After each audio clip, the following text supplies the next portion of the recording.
ஆலமிலை மேலிருந்து ஆடுகின்ற தென்றலை போல் நூலிடையில் தேனெடுத்து 100 கதை நான் சொல்லவா?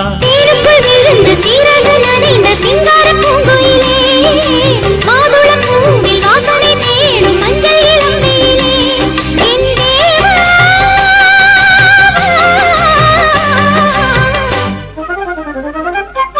சின்ன பொண்ணுதான் வெக்கப்படுது அம்மா அம்மாடி, அது என்ன நினைச்சு கண்ணம் சேவக்குது சும்மா சும்மாடி.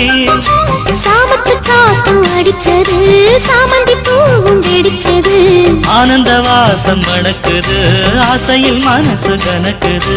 இளவட்டம் கொடிகட்டும் இது நல்ல நேரம், சின்ன பொண்ணுதான் வெக்கப்படுது அம்மா அம்மாடி, அது ஒன்ன நினைச்சு கண்ணம் சேவக்குது சும்மா சும்மாடி.